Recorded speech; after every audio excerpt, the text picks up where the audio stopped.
Curhat apa? Dulu nggak pakai baju ke bahaya toh, Pak. Curhat apa, Nduk? Ingat Mas Yuni lagi live nih, jangan nyebutin nama siapapun termasuk namamu sendiri karena saya tidak ingin setelah viral kalian minta take down. Iya, saya tahu gini lah. Kenapa sih? Gini nih, aku kan ada pinjam uang sama temanku. Oke, terus? 8 juta. Terus perjanjiannya itu 1 bulan kan dikembalikan kan aku harus nambah 3 juta nih. Jadi kan 11 juta. Terus? Nah, belum ada 1 bulan, masih 2 minggu itu diminta nih sama dia. Terus? Terus sudah aku kembalikan 8 juta. Terus dia ngancam 3 jutanya itu. Terus dia ngancam mau datang ke rumah majikanku katanya. Aku bingung katanya nih. Suaramu kempiang, Dok, sebentar. Suaramu kempreng aku rak krungu. Iya, Miss. Duduk dulu, aku nggak krungu. Iya. Gimana? Gini, kan aku ada pinjam sama temanku kan, Miss. Terus? 8 juta.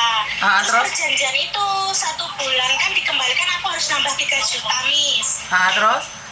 Jadi totalnya 11 juta kan, Miss. Nah, itu belum dapat 1 bulan, masih 2 minggu diminta Miss sama dia. Kan sudah aku kasih 8 juta. Nah, dia mau minta yang 3 juta itu, Miss. Terus dia ngancam kalau nggak dikasih mau datang ke rumah majikanku, makanya aku bingung, Miss. Lah, ngapain datang ke rumah majikanmu?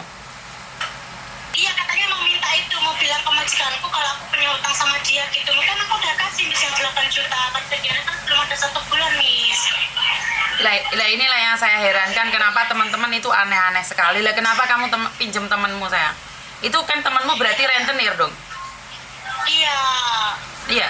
Dan sebenarnya kalau temanmu kayak gitu, kalau kamu laporkan sama polisi, dia datang ke rumahmu itu bisa loh. Terus aku harus gimana, Miss? Makanya aku bingung, Miss. Takut aku. Lah ya makanya jangan diulangi lagi, pinjam sama teman. Itu teman apa sih? Teman aku juga belum pernah ketemu, Miss. Cuma di HP gitu aja. Lah itu temanmu termasuk baik loh, nggak kenal aja dia sudah ngasih kamu uang 8 juta.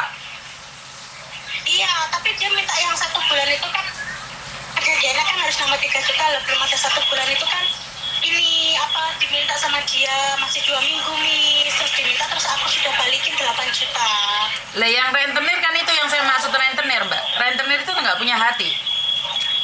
Rentenir itu nggak punya hati. Ya itulah resikonya pinjam uang di rentenir.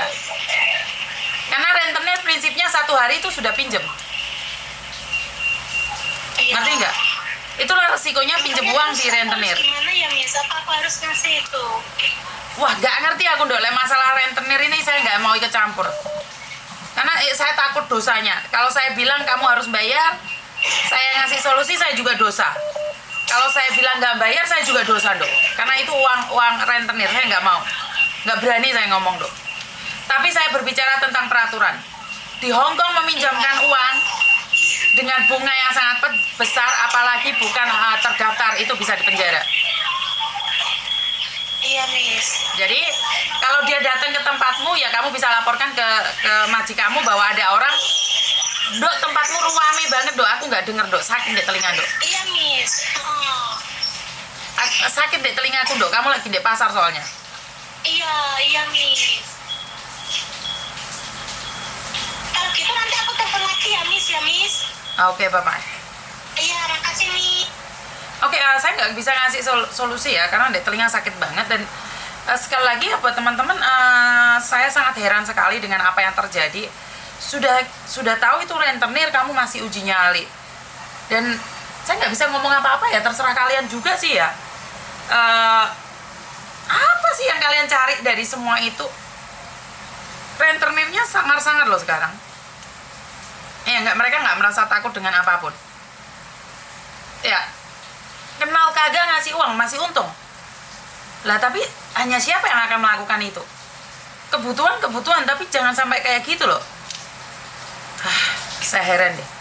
Telepon saya nggak pernah berhenti ya, sebentar ya. Halo, assalamualaikum. Halo. Halo.